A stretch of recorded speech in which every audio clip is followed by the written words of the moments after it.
Hello, welcome to Lunch and Learn Wednesdays with Venture Portland. My name is Jacob Falkenberg, and I'm the Communications Director at Venture Portland. And today we're going to be talking about our 2026 staffing grants. So the deadline for those grants is coming up quick, February 6th. So hopefully you've had a chance to talk to your boards and start brainstorming what you'd like to apply for. But we're going to use this session today to kind of go through the application and the guidelines. I'll give you some pointers on what you should be thinking about as you're filling out your application, and then answer any questions you might have if it's your first time or you're new to grant writing, you are a volunteer that just was the last person in the room and got stuck with this. I'm here to help. So I'm going to go ahead and share my screen just so we can all kind of look at the application together, and we'll go through it page by page.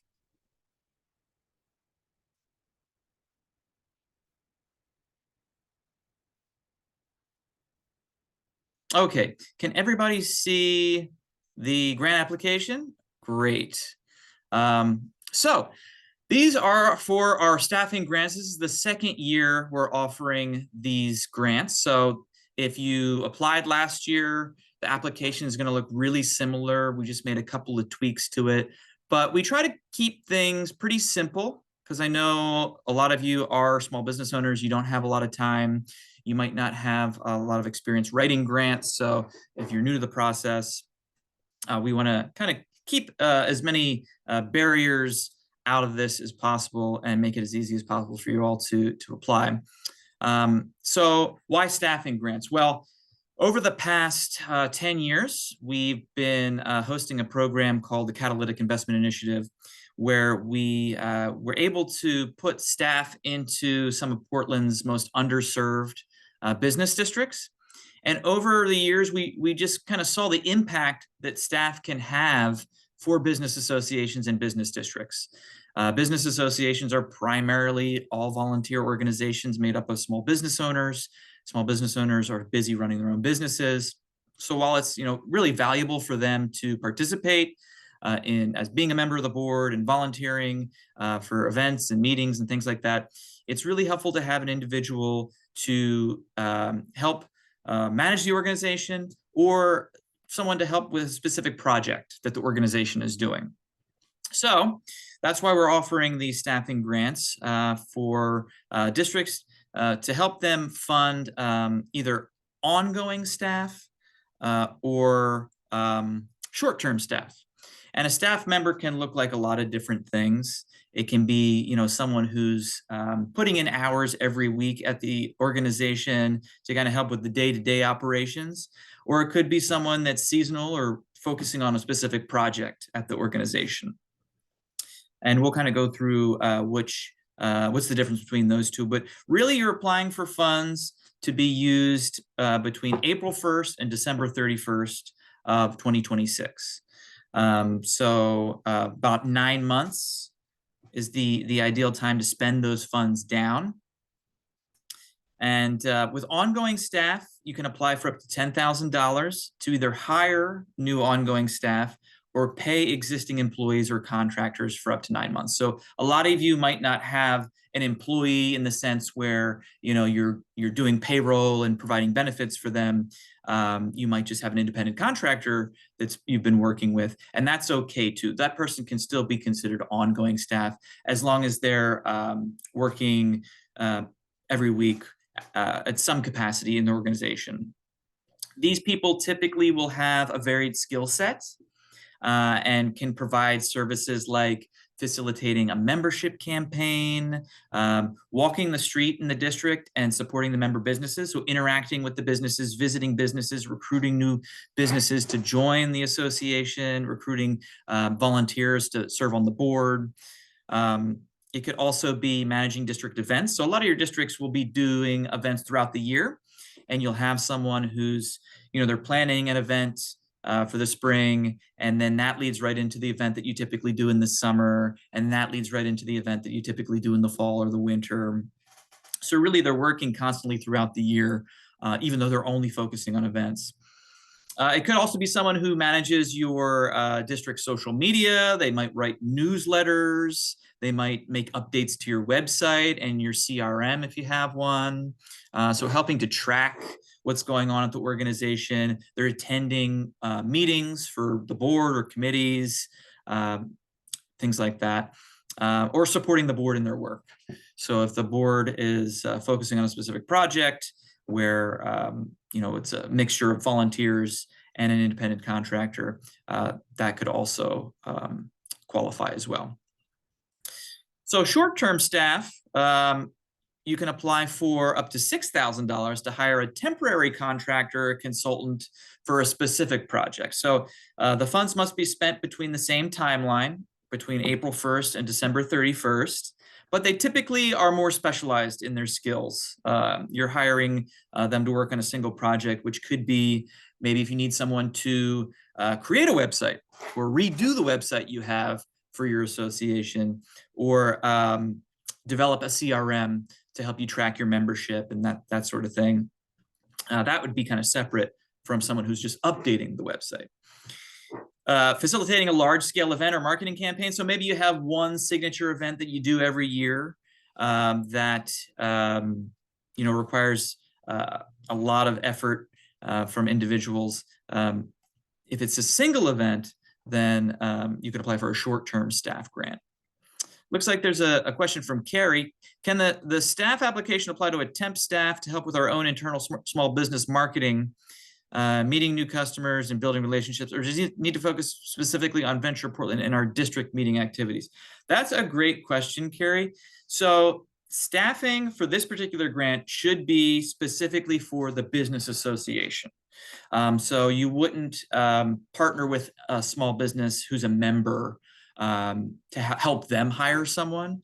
This is someone who's doing work on behalf of the association.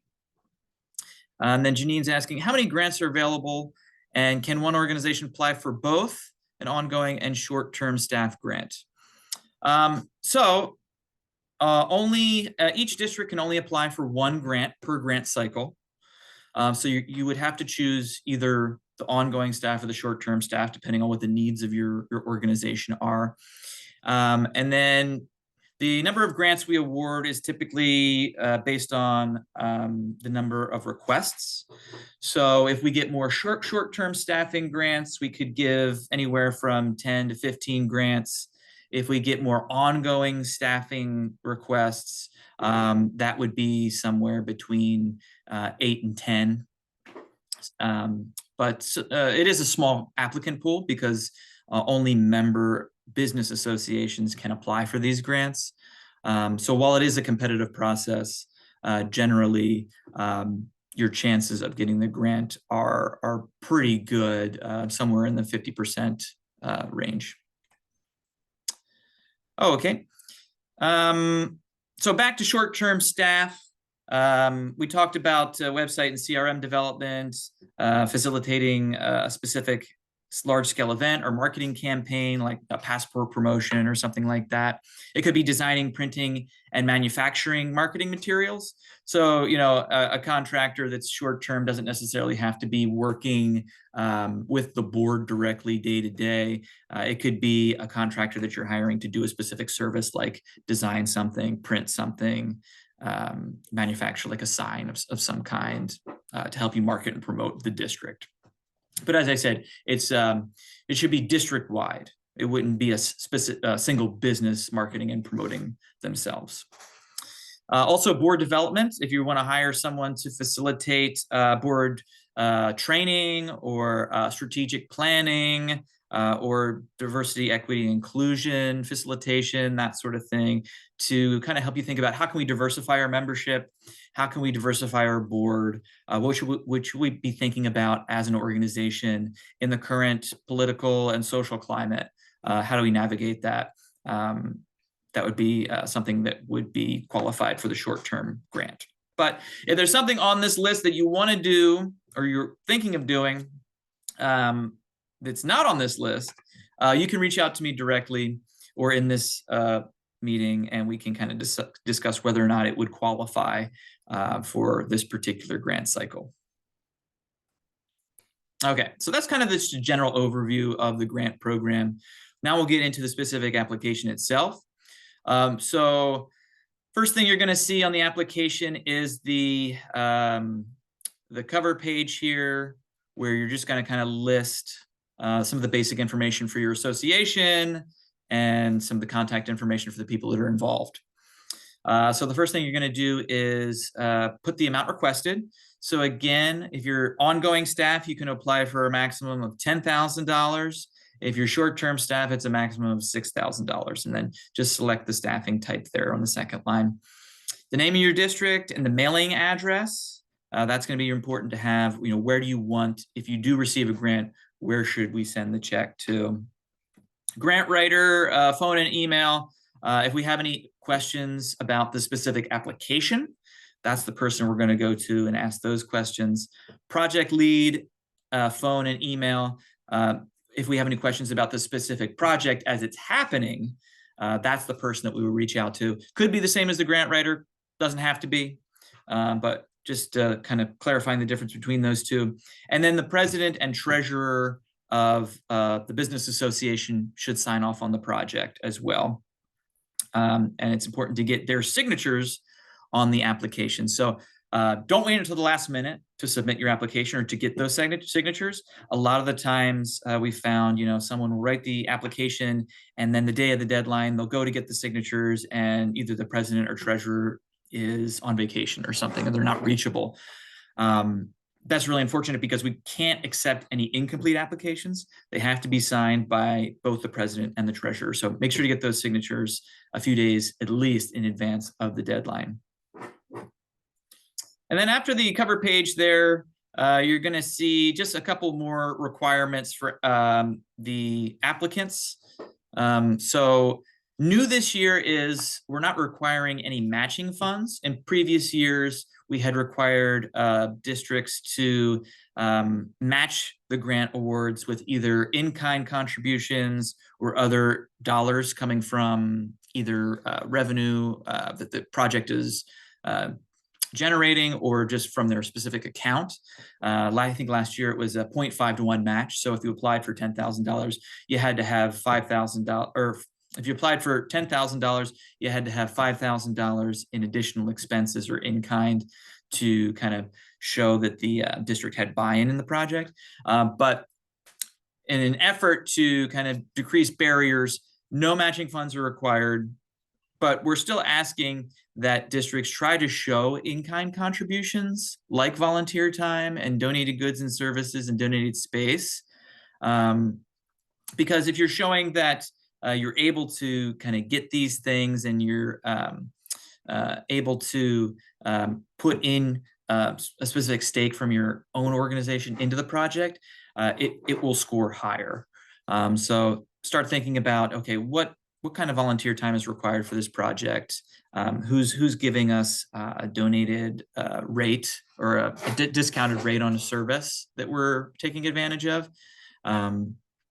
And if you need help calculating that, the current estimated value of volunteer time is about $35 an hour. So something that to kind of think about as you're getting to the budget page, which we'll talk about a little bit later.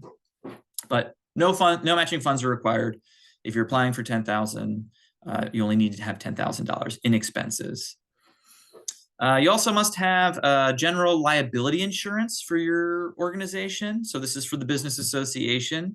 That's the minimum. Directors and officers insurance is also highly recommended to kind of protect your volunteers, not only with this specific project, but just in day-to-day activities.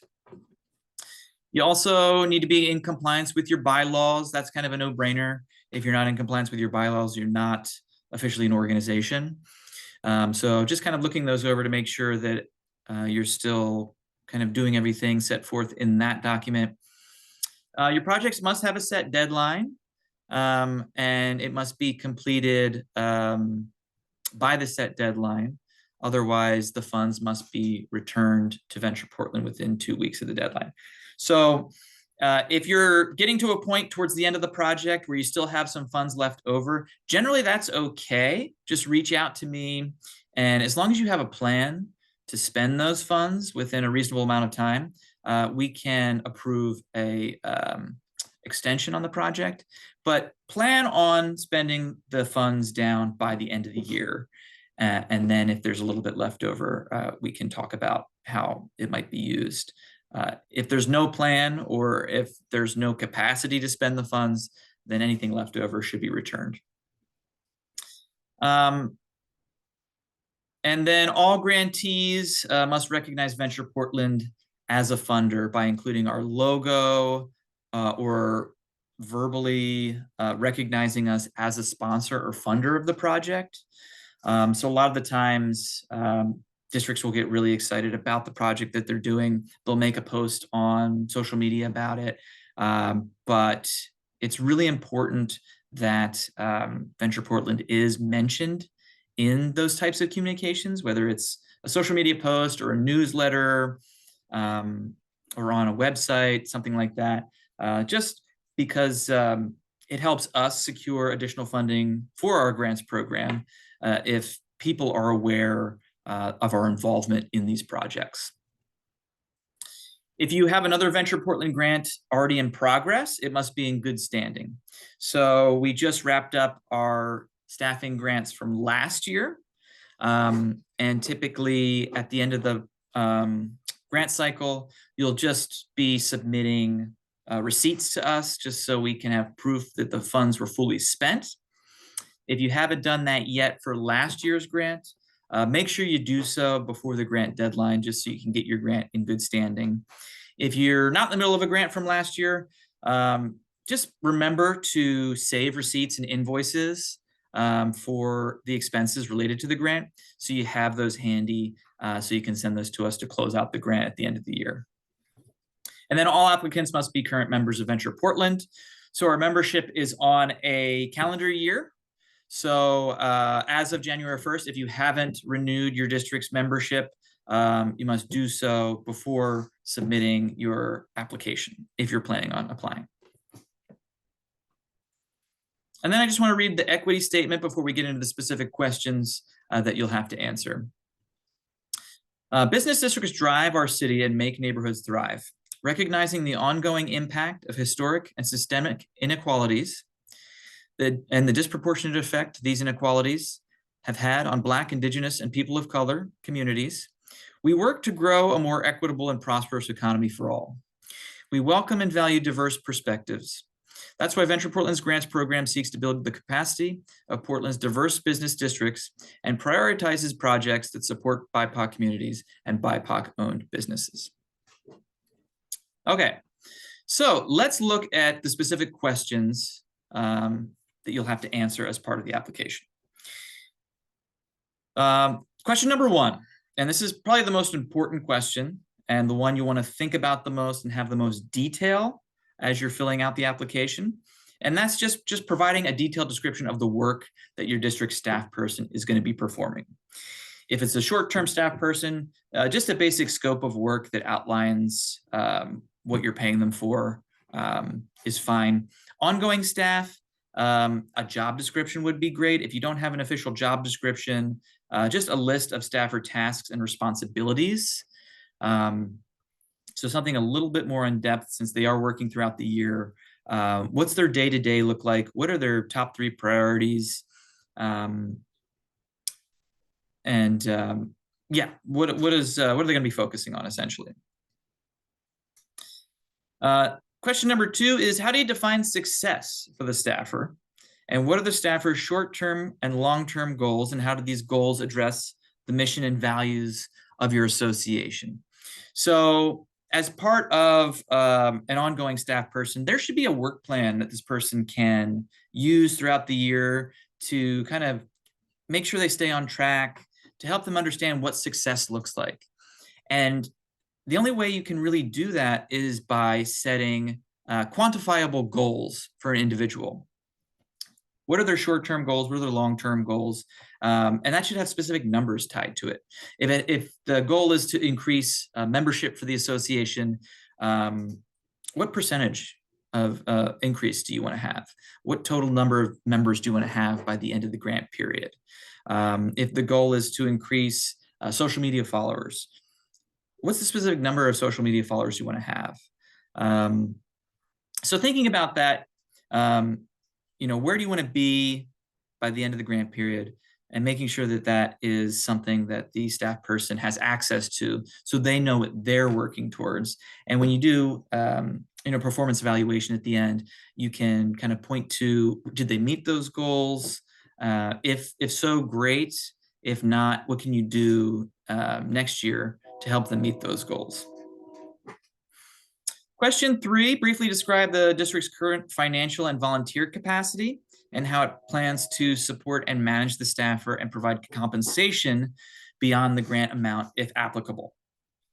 So 2 things that your district will need to be successful with these projects are additional funding and volunteers to help manage that person. Who's going to be their primary contact, and what does it look like to make sure that they're feeling supported? Is it a monthly check-in?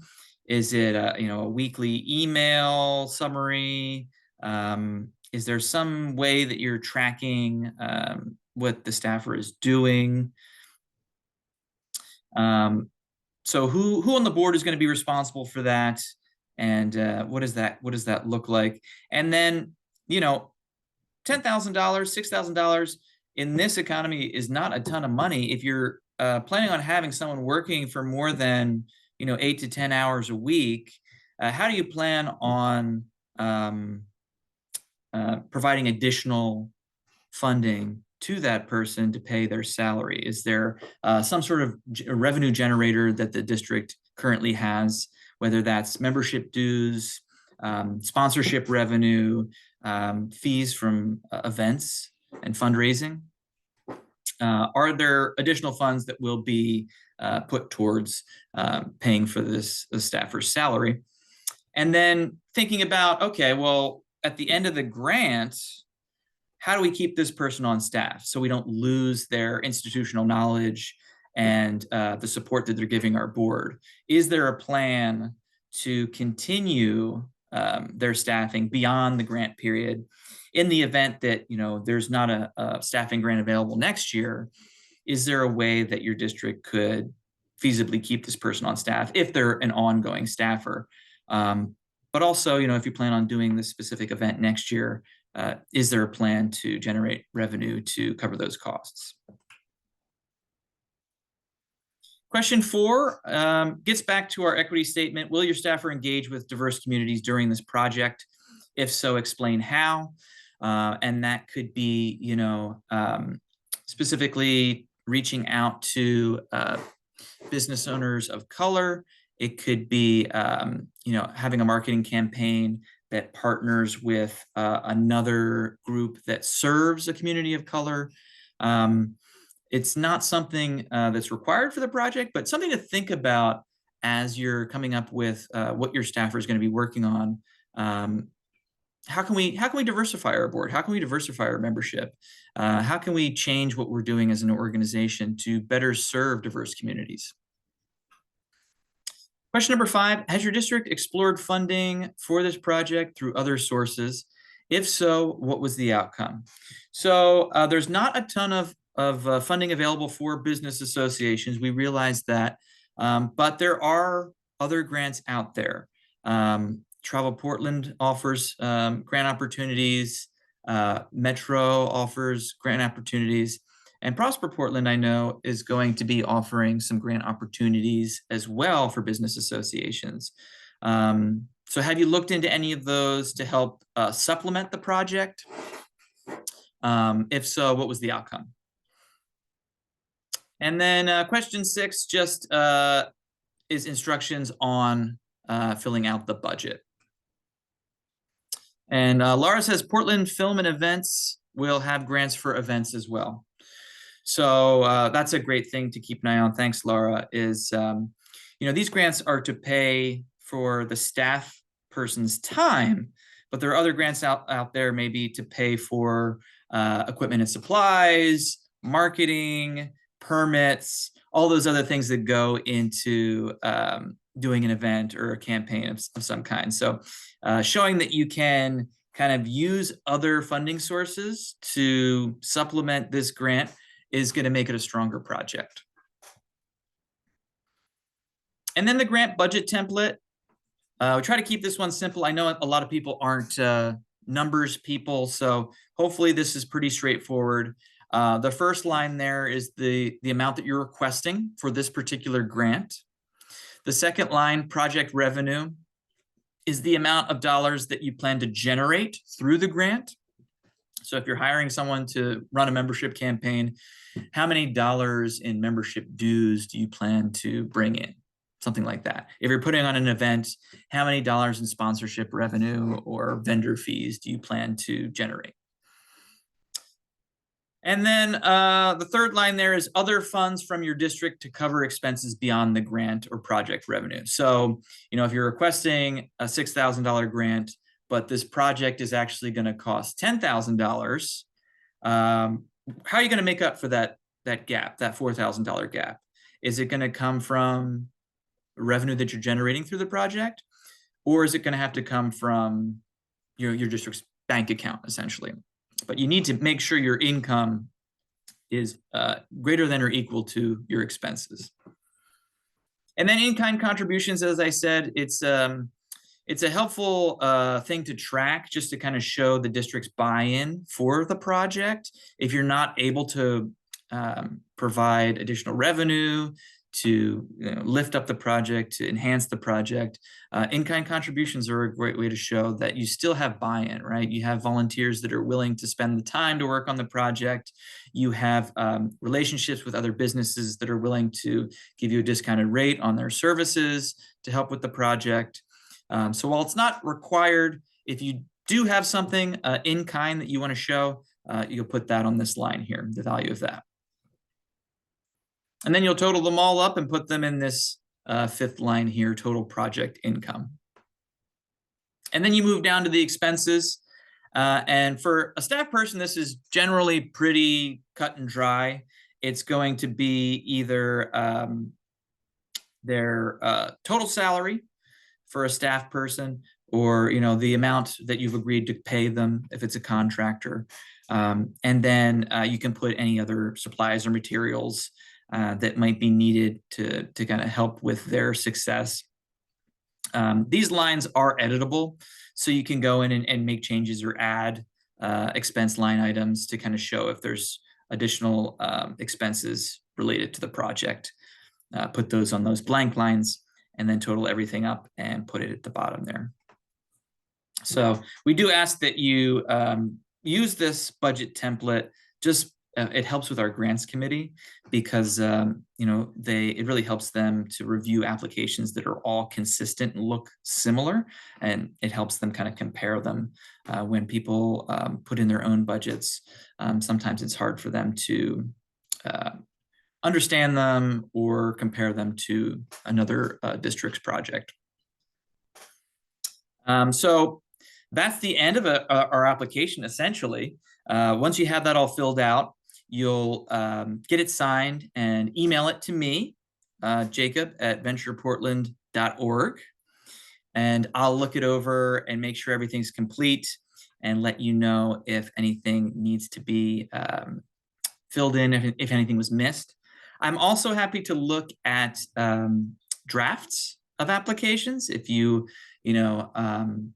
fill something out and you're looking for some feedback, is this enough information? Am I missing any information? Is it clear? Feel free to email it over to me. I don't actually make any of the funding decisions, so I can help the applicants make sure they have a compelling application. And then once you've got your final application submitted, I will collect everyone's applications and send them to our volunteer grants committee, which is made up of business district leaders like yourselves. They will review everything, and then we'll get together at the end of February to make the funding decisions. So just to give you a better idea of what the timeline looks like, the applications were released on the 9th of January. And then from that point on, I'm available to answer questions or to review drafts, really up until the day before the grant deadline. I can't review anything on the day of the deadline just because I'm kind of busy collecting applications and making sure that the applications are complete. But I'm happy to assist in the days leading up to the deadline, which is February 6th at noon. So make sure you've got everything submitted by noon. Unfortunately, we cannot accept any applications that are received after noon. So make sure that you get those in punctually. And then, as I said, after that, we'll give the applications to our grants committee. And about a month later, we'll get back to you with the results, whether or not the committee was able to fund your project. And then hopefully we'll send over a grants contract. It just needs to be signed by your president and treasurer. And then once that grants contract is signed, we can process payment, whether that's mailing you a check or doing direct deposit, whatever's easiest for you all. So hopefully getting those funds to you by April 1st, so you can start spending them right away. And then, as I said, funds must be spent by the end of the year. And then once they're fully spent, you'll just send the receipts to me, and then that's the end of the process. Looks like another question here. What's the preferred way to send applications, PDF via email or something else? Yes, Amy, a PDF with all the pages combined into one is the best way, via email. So jacob@ventureportland.org. Once received, I'll send an email reply just to confirm that I've received it and that it's complete and it's been accepted. But PDF is the best. You can also attach supplemental pages to the end of the application if there's something that you think would be helpful for the grants committee to see. So if you're talking about a specific event, maybe it's promotional materials for the event from last year, or photos from a specific event or project that you had done. Those can be added to the end of the PDF as well. Okay, let's see. I'm going to stop sharing just so we can start answering some questions here. Ray says, what differentiates a proposal application that is awarded versus one that is not? You mentioned 50% chance. How best to help make that cut? That's a great question, because it is, pretty subjective. But really, what you kind of have to do is put yourself in the shoes of the people that are reviewing the applications, who are volunteers from different districts throughout the city. So those volunteers might have a really great understanding of their own districts, but might not know anything about your district. So really you have to approach the narrative of the application from someone's perspective who knows nothing about your district. So giving some background information is super helpful. Where is your district? What has your district struggled with? What has your district had success with? And how does that necessitate the need for this particular project? So background information is super helpful. If it's about a specific event or a project that you've been doing for year over year, it might be second nature to you, but giving some details about what does that event entail to help them understand the full picture of the application. So generally, I would say more detail is better than less detail, just because you aren't going to have the opportunity to answer questions after the application has been submitted, right? So think about what questions the committee might have, and then answer those questions preemptively in your narrative. Is there a specific amount of funding you have available? So right now, I think there's about $75,000 to award. So depending on the amount of requests, that's anywhere from 8 to 15 awards that we're planning on awarding. We also haven't gotten the full reporting back from last year's grants, so there may be some return funds from unspent funds that we can add to that. But right now it's 75,000. And then Amy asks, signatures are completed in person, not via email sign-off. Is that correct? So in the PDF of the application, you can sign via Adobe. Adobe Sign. You can use DocuSign if your organization has used that before, or you can get, a wet ink signature and just scan the page, whatever's easiest for you. Just don't like type in someone's name. That's the only thing that we ask that would not qualify. We need to have the actual individual sign it. Okay, any other questions about the application process, requirements for the guidelines, anything like that? I'm not seeing anything in the chat. So I will say that if something does come up in the next 2 weeks, certainly feel free to reach out. Email is the best way to get a hold of me. And generally, I can review your application within 24 hours and get back to you with feedback on the application. If it's a more simple, question, like a single request, I'm usually pretty quick to respond during business hours, so I can get back to you same day. But certainly don't hesitate to reach out. And then I'll be sending a follow-up email to everybody that RSVP'd for this session with a link to the recording. If there's someone at your district that might be helping with the application that wasn't able to be here, you can share that with them, as well as just copies of the application and anything else that might be helpful moving forward. Let's see, Laura says, our event is a centennial event, so would photos of general events be okay? Yeah, I think anything that can show the success that you've had as an organization is helpful, especially as it pertains to having a staff person, right? Like if you did events last year that were successful and that was the result of someone that you had working for your organization as a staff person, then absolutely, I think that's something you want to include, because it shows you were able to support that person. You hired someone who's capable of doing the work, that was capable of putting on a successful event.